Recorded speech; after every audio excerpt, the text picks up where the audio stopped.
पाकिस्तानियों ने हमारी कारगिल, मशको, द्रास पहाड़ियों पर धोखेबाजी से वहां पर घुसपैठ की थी और कब्जा कर लिया था। When we were going in, I got a news. My coastmate Vikram Batra, who's no longer with us. Imagine we had trained together for years in the academies. देशभक्ति होती है आपके दिमाग में, आपके जहन में पीछे, लेकिन आपको जो आगे लेके जाता है, आपको जो मोटिवेशन देता है कि भाई चाहे कुछ भी हो जाए, चाहे मेरी जान चली जाए, लेकिन ये ऑब्जेक्टिव हमने लेना है, वो होती हैं ये तीन चीज।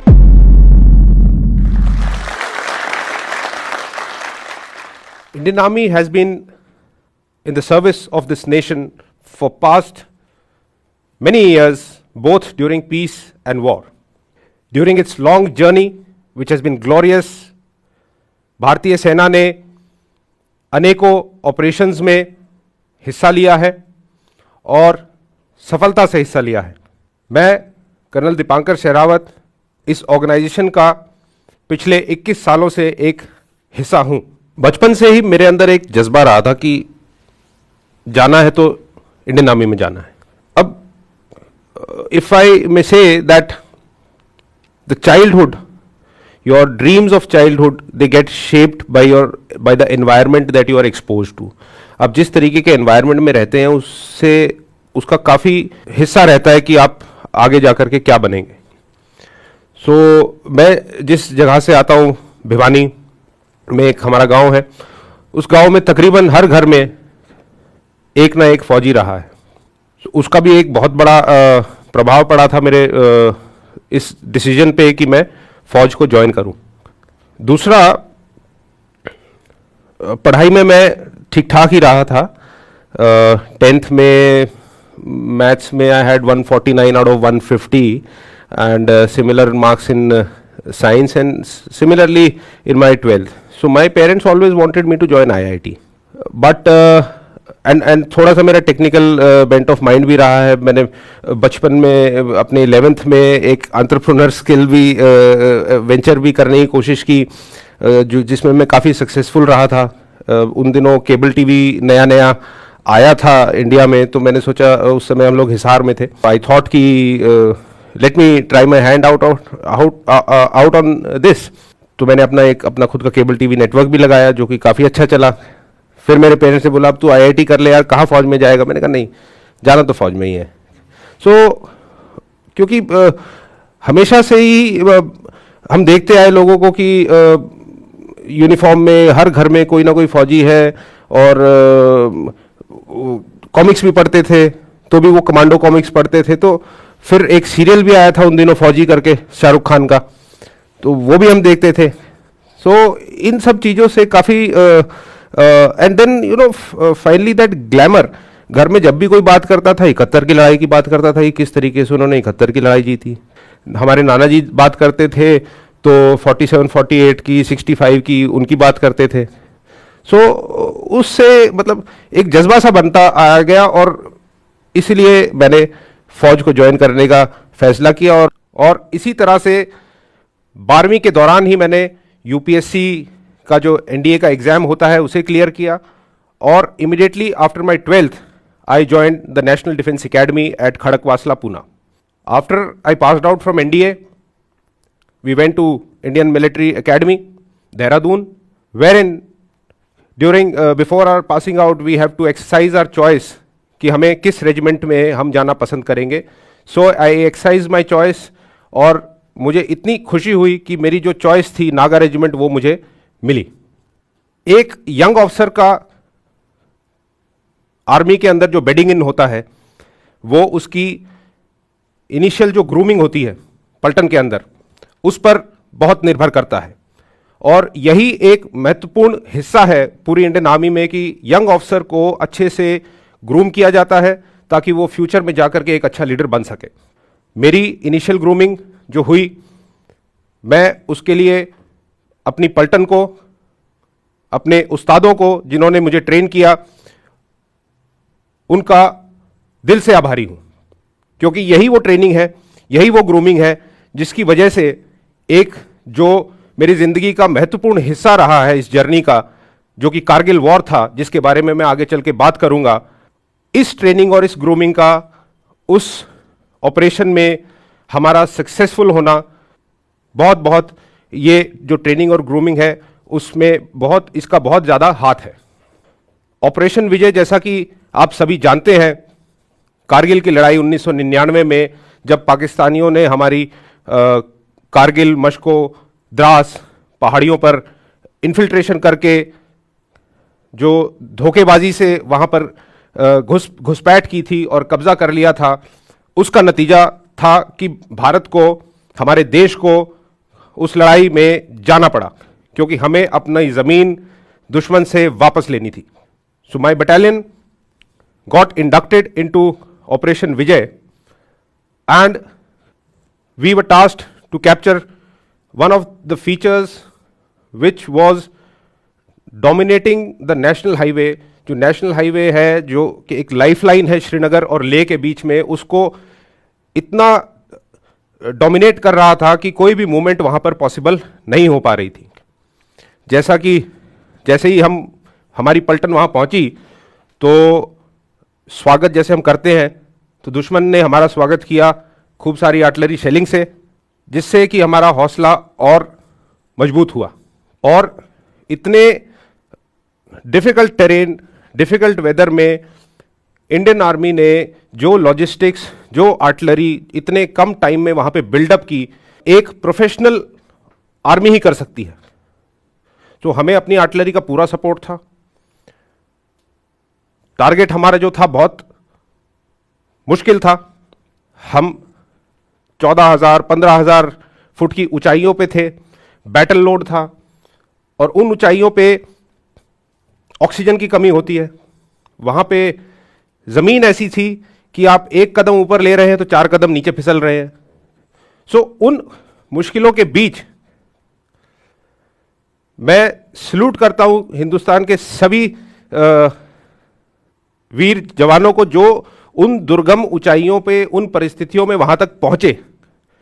वहां पहुंचना ही अपने आप में एक, दुश्मन की गोलाबारी के अंडर वहां पहुंचना ही अपने आप में एक वीरता का कार्य है। लड़ाई की बात बाद में करेंगे। वहां पहुंचना ही एक दुर्गम और अद्भुत कार्य है अपने आप में। सो जैसा मैं बता रहा था, we reach there near our objective under intense fire. The battalion advanced towards the objective, and after intense fight of 3-4 days, we were able to capture the objective. Now, after the war or after the battle, it is very difficult to define or make anybody understand those conditions. वहां पे जब आप होते हैं तो बिल्कुल आपके मन में एक बार भी ख्याल नहीं आता कि इसे मैं याद करूं या इसे मैं किस तरीके से। कई लोगों ने मुझसे पूछा, यार अपनी लड़ाई की फोटो दिखाओ, तो मैंने कहा भाई हम लड़ रहे थे यार, फोटो थोड़ी खींच रहे थे वहां पे। बड़ा मुश्किल होता है किसी को समझाना कि किस कंडीशन में किस तरीके से आप लड़े हैं।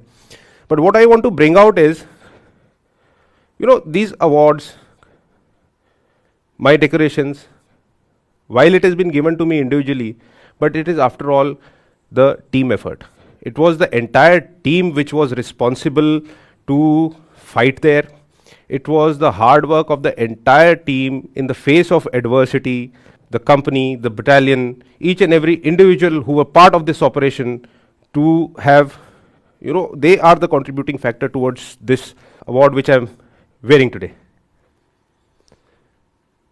And how does that team function? We do continuous training. People train in weapons, people train in tactics, people train in various disciplines which they are supposed to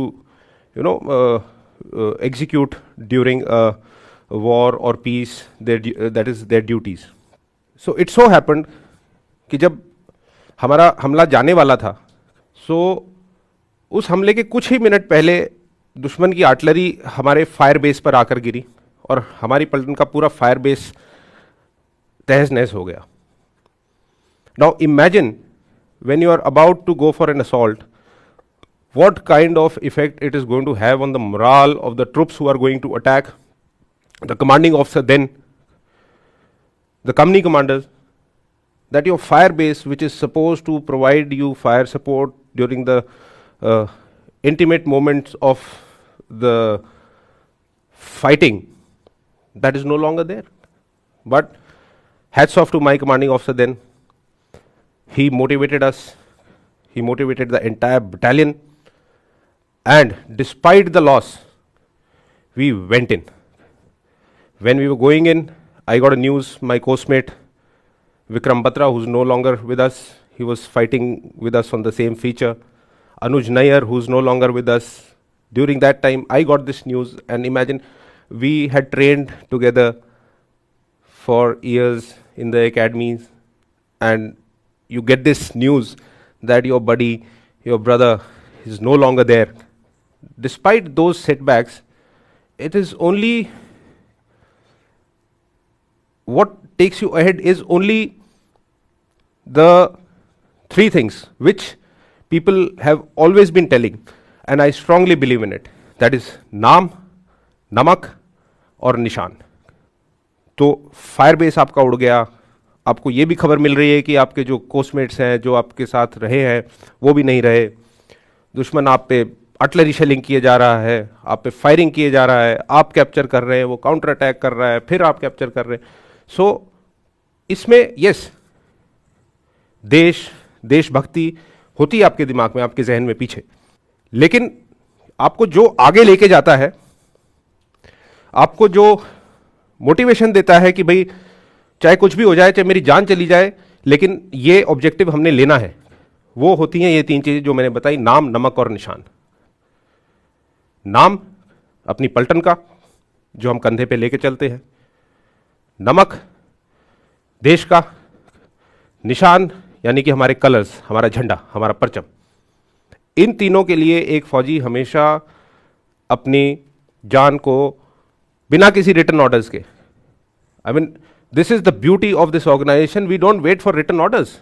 when we are given an order, it's an order and we execute the task without even fearing of the worst. While I may say that without fearing, it's not that कि डर नहीं लगता है, but एक leader की quality ये है, या एक सोल्जर की क्वालिटी ये है कि उस डर को कितनी जल्दी वो काबू कर सके, अपने इमोशंस को कितनी जल्दी वो काबू कर सके. तो इसी दौरान हमने, हमारी एक कंपनी ने ट्विन बम का फीचर कैप्चर किया, और उसके बाद खबर मिली कि कुछ दूर एक और इनकी मोटर पोजीशन है. तो उस समय दिन का समय था, एंड नॉर्मली दिन के समय आप जितना हो सके कैमोफ्लाज वगैरह करके रहते, तो बावजूद उसके हमने उस मोटर पोजीशन को रेड किया, उस मोटर पोजीशन को इंटैक्ट कैप्चर किया, जिसमें कि पाकिस्तान की 5 मोटर्स थी, जो कि उस पूरे इलाके में पाकिस्तानी मंसूबों को फायर सपोर्ट दे रही थी. और जिस दिन ये मोटर पोजीशन कैप्चर हुई, एक्चुअली उनका उस इलाके से उनकी जो, what should I say, it actually broke their backbone and led to their ultimate withdrawal from there. So how was it possible? Because of the motivation of the soldiers, because we take pride in executing the tasks which are given to us without risking or without even fearing that we may risk our lives while executing our tasks. And that is what I thought I must share with you all today, that come what may, when the soldier of the Indian Army is given an order, given a task, be rest assured that he will do it even if at the cost of sacrificing his own life. Tell us what you think about this video, and don't forget to like, share and subscribe.